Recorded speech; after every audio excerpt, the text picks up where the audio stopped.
Hello my Facebook friends, কেমন আছেন সবাই? আমি যদি আপনাকে একটি সিম্পল কোশ্চেন করি, আপনি কি ফেসবুকের স্টোরি ইউজ করেন?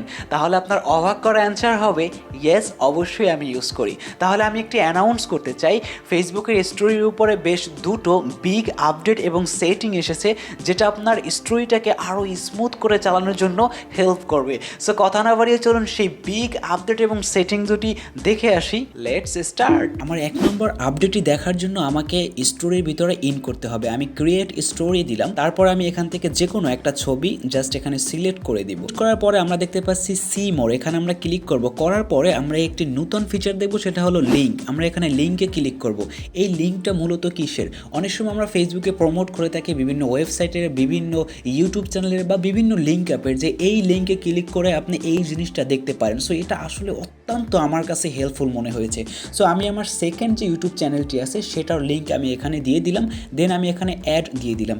অ্যাড দেওয়ার পরে লিঙ্কটা কিন্তু অলরেডি অ্যাড হয়ে গেছে, বাট সেটা কিভাবে অন্য মানুষ দেখবে সেটা আমি অন্য একটি ফেসবুক অ্যাকাউন্টে লগ ইন করে আপনাকে দেখাচ্ছি যে আসলে লিঙ্কটা কিভাবে শো করবে।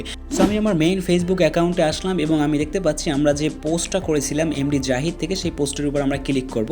করার পরে আমরা একটু নিচের দিকে যদি দেখি তাহলে দেখতে পাবো সি মোর। এটাই হলো সেই লিঙ্কটি। জাস্ট আমরা লিঙ্কের উপরে ক্লিক করব, করার সাথে সাথে কিন্তু আমরা সেই ইউটিউব চ্যানেলে কিন্তু সরাসরি চলে যাব। আমরা কিন্তু লিঙ্ক অনুসারে সেই চ্যানেলে কিন্তু এসে গেছি। সো এভাবে আপনি স্টোরি ইউজ করে যে কোনো লিঙ্ক আপনি চাইলে শেয়ার করতে পারেন, প্রমোট করতে পারেন। আমাদের স্টোরির সেকেন্ড টিপস হলো আন্ডো রিয়াকশন। এটার কাজটা কি? ধরেন আমরা স্টোরির ভিতরে ঢুকলাম, ঢোকার পরে এই পার্সনটাকে দেখে আমার ভালো লাগলো, আমি একটি লাভ রিয়াক্ট দিয়ে দিলাম। দেওয়ার পর আমি সামনের দিকে গেলাম এবং আমার মনে হলো যে তাকে আসলে লাভ রিয়াক্টে আমার দেওয়াটা উচিত হয়নি। সেটা আমরা আন্ডো কিভাবে দিব? এখানে 3 বাটনে আমরা ক্লিক করব। করার পরে দেখতে পাচ্ছি আন্ডো সেন্ড রিয়াকশন, এখানে আমরা ক্লিক করব। করার সাথে সাথে এটা কিন্তু আন্ডো হয়ে যাবে, যে রিয়াকশনটা আমরা দিয়েছিলাম সেটা কিন্তু চলে যাবে। সো এভাবে আমরা রিয়াকশন দিয়ে কিন্তু আবার আন্ডো রিয়াকশন করতে পারি। ওকে, লাস্ট একটি বোনাস টিপস দিয়ে শেষ করতে চাই, সেটা হলো স্টোরি আপনি মিউট করবেন কীভাবে। ধরুন একটা পার্সনকে আপনার ভালো লাগতেছে না, তার স্টোরি আপনার দেখতে মনে চাচ্ছে না, সেটাকে আপনি কীভাবে মিউট করবেন? জাস্ট এখানে আপনি তার স্টোরির উপরে চেপে ধরবেন। চেপে দেওয়ার পরে আপনি এখানে দেখতে পাচ্ছেন মিউট দিস পার্সন স্টোরি। তো এখানে আপনি ক্লিক করবেন।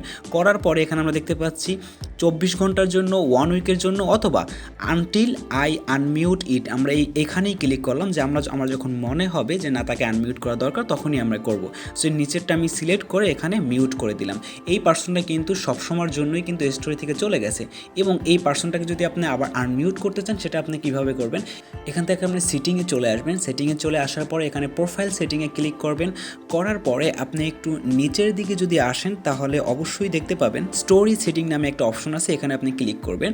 করার পরে একটু নিচের দিকে আসবেন, আবার দেখতে পাবেন স্টোরিজ ইউ মিউটেড, এখানে আপনি ক্লিক করবেন। করার পরে এই পার্সনটিকে কিন্তু আমরা চাইলে এখান থেকে আনমিউট করতে পারি, যাকে আমরা এখান থেকে মিউট করেছিলাম। সো 3 টিপস আপনার আশা করি ভালো লেগেছে। ততক্ষণ ভালো থাকুন। Thank you so much.